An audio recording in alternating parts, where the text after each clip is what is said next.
पावसाळी अधिवेशनाच्या तिसऱ्या दिवशी विधान परिषदेत कर्जमाफीवरून चांगलाच राडा झाला। भाजपचे प्रवीण दरेकर आणि एकनाथ शिंदेंचे आमदार बच्चू कडू यांच्यात चांगलीच जुंपली होती। सभागृहात चर्चासत्रात भाग घेतलेल्या विधिमंडळ सदस्यांच्या प्रश्नांवरून सरकारचे मंत्री बाळासाहेब पाटील नियम 60 अन्वये प्रश्न उत्तर देत होते। त्यातच बच्चू कडू मध्येच उभे राहिले आणि आम्ही उपस्थित केलेल्या प्रश्नांची उत्तरे मिळायला हवीत म्हणून मुद्दा मांडला। एवढ्यावरूनच प्रवीण दरेकरांनी सभागृहाच्या नियमांचा भंग होतोय म्हणत बच्चू कडूंवरती निशाणा साधला। हा वाद इथेच न थांबता थेट कडूंनी केलेल्या कर्जमाफीसाठीच्या आंदोलनापर्यंत जात दरेकरांनी जखमेवरती मीठ चोळलं। तुमच्या 10 पटीनं ओरडतो, मैदान बाहेर आहे, तुमच्या स्टाईलनं सभागृहाचं कामकाज चालणार नाही असं म्हणत दरेकर कडूंवरती का संतापले, कर्जमाफीच्या सर्व प्रश्नांवरती बाळासाहेब पाटलांनी कोणती सविस्तर माहिती दिली हेच आपण या व्हिडिओच्या माध्यमातून पाहणार आहोत। नमस्कार, मी अमोल डोईफोडे आणि आपण पाहताय महाराष्ट्र टाइम्स ऑनलाइन। बुधवारी 24 जूनला सभागृहामध्ये सतेज पाटील यांनी बालमृत्यू, मातांचा मृत्यू आणि कुपोषणाचा प्रश्न उपस्थित केला। यावेळी त्यांनी 10,000 बालमृत्यू आणि मागील 3 वर्षांमध्ये आदिवासी भागातील 191 मातांनी जीव गमावल्याचं म्हणत मुद्दा मांडला। यानंतर लगेच सरकारचे मंत्री बाळासाहेब पाटील यांनी नियम 60 अन्वये कर्जमाफीच्या चर्चेवर प्रस्ताव उत्तर द्यायला उभे राहिले। काही वेळ उत्तर देताच बाळासाहेब पाटील यांना रोखत बच्चू कडूंनी त्यांनी उपस्थित केलेल्या प्रश्नांची उत्तरे मिळत नसल्याचं म्हटलं। त्याची उत्तर आले पाहिजे तुमच्या उत्तर नाही तर येणार नाही असं दिसून आलं चित्र म्हणून मी बोलतो ना भाऊ। यावरूनच आसनावरून तात्काळ उठत दरेकरांनी कडूंवरती हल्लाबोल केला। यावेळी कडूही दरेकरांवरती संतापले होते। बच्चू कडूंचा सभागृहातील आवाज वाढताच तुम्ही ओरडू नका, तुमच्या 10 पटीनं ओरडतो असं म्हणत दरेकरांनी तोफ डागली आहे।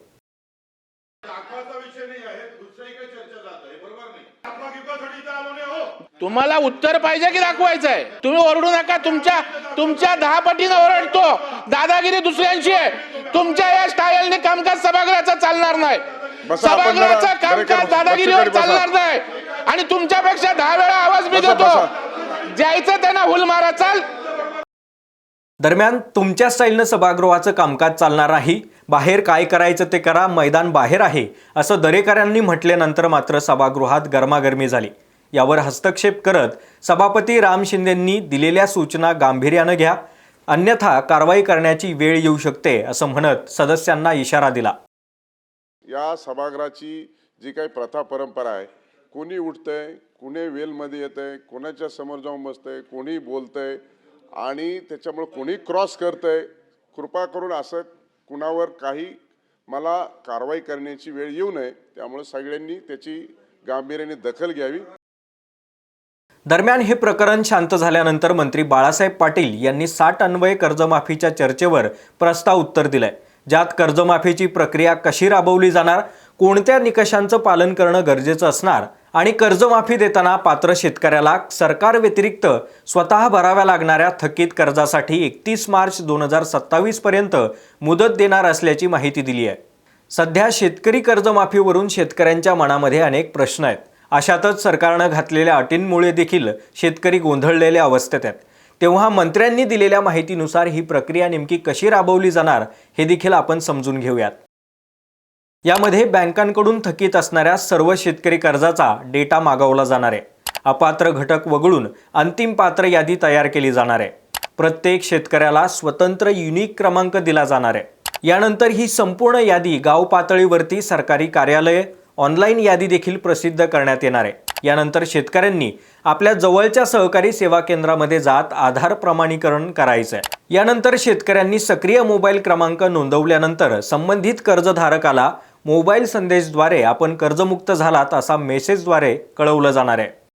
मात्र यातील सर्वात महत्त्वाची बाब म्हणजे शेतकऱ्यानं स्वतःचा हिस्सा भरल्याशिवाय सरकार त्यांच्या खात्यामध्ये 2 लाखांपर्यंतची रक्कम भरणार नाहीये। जुलैच्या पहिल्या आठवड्यापर्यंत ही कर्जमाफीची सर्व प्रक्रिया राबवण्यात येणार असल्याची माहिती मंत्री बाळासाहेब पाटील यांनी दिली आहे। हा संपूर्ण व्हिडिओ तुम्हाला कसा वाटला?